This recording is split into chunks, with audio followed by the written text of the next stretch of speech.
සුබ දැස්ලක් වේවා ඔබ සියලු දෙනාටම. පැමිණ සිටින ආරාධිත මුත්‍රාගෙන්ද අප පාසලේ විදුහල්පතිතුමියගෙන්ද ආචාර්ය මණ්ඩලයේ ගුරු මෑණිවරුන්ගෙන්ද ගුරු පියවරුන්ගෙන්ද ආදරණීය දෙමව්පියන්ගෙන්ද මාදයාබර සහෝදර සහෝදරයන්ගෙන්ද අවසරයි. ගාකටුව ජීවිඑස් සෙල්ලා ප්‍රාථමික විද්‍යාලයේ 2026 ශිෂ්‍ය නායක නිලමාචාර්ය පළඳවීමේ ගෞරවනීය අවස්ථාවට ඔබ තුමන් සම්බන්ධ වී සිටින්නේ.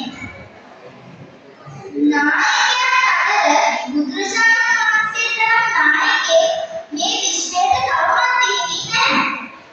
ඉතින් මම මේ පුංචි කතාවෙන් මොකද කියන්න උත්සාහ කරන්නේ නායකයෙකු බිහිවන්නේ කොහොමද කියලා. ඉතින් ඔයාලා හැමෝම අහලා ඇති වර්ණපද ජාතක කතා වස්තුව. මම ඔයාලට ඒක කෙටියෙන් විස්තර කරන්නම්කෝ. ඔන්න එක්තරා ඈත විටක ගල්කන්දායක නායකයෙක් බුදුරජාණන් වහන්සේ උපන්නා. ඔන්නේ ගල්කන්දායක ගල ආකාරයක් නැති අනිත් නගරයට ඇක්සිඩන්ට් වුණා. කොහොම හරි යන අතරතුරේ එයාගේ කෑම වතුර ඔක්කොම ඉවරනවා. ඉස්සර කාලේ වෙන මාර්ග වලට යන්න තියෙන පාරවල් හොයාගන්නේ සිටියා වලින් නෙමෙයි තරු බලන්න.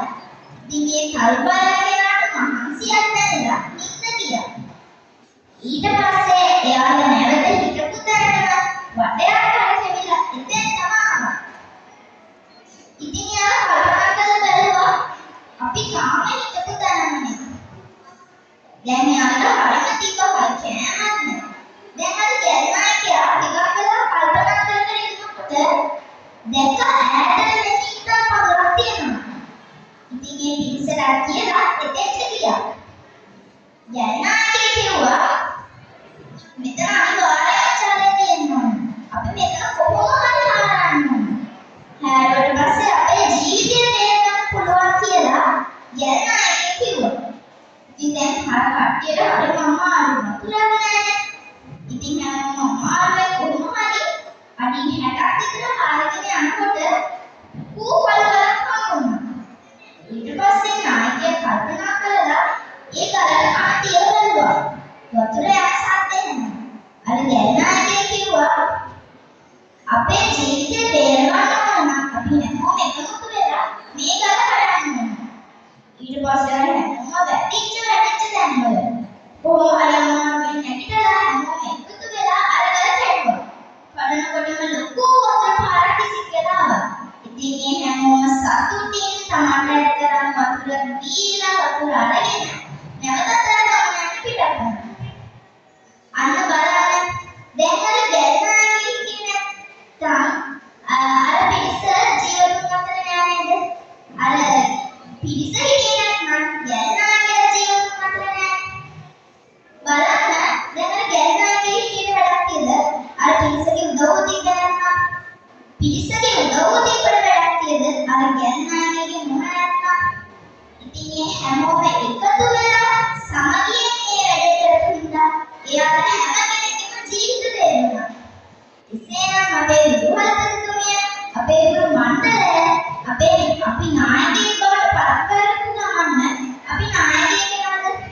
කවදාවත් නැහැ. අපි නායකයෙක් විදිහට විරුදාවලි ලබන්නේ අපේ පුංචි නාකිල මල්ලි නිසා. නැත්නම් අපි නායකයෙක් නෙමෙයි. ඉතින් අපි නායකයෙක් වශයෙන් කරගන්න ඕන පුංචි නාකිල මල්ලිලව පණිවිඩ සුරකීම නිත ගැටෙන වරදකින් යාළුව උදව් ගැනීම.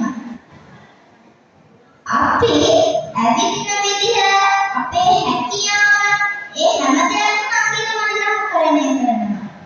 ඉතින් අපි අනිත් අයට අවවාද දෙන්න සුදුසු වෙලා යන්න ඕනේ. ඕවාට පරහට තමා සම්මතේ පිටා සිට. කඩ සද්දෙ තිබ්බට එනපද ලොකුවට තිබ්බට නායකයෙක් වෙනවද? කවදාවත් නැහැ.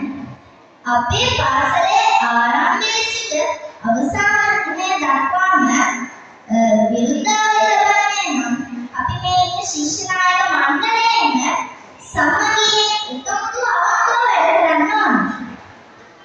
එතකොට අපිට මේ මුළු ලෝකෙම ජය ගන්න පුළුවන්. සුඛ සංගත සමාධි සමග්ගානන්ත පෝසිත. ස්තුති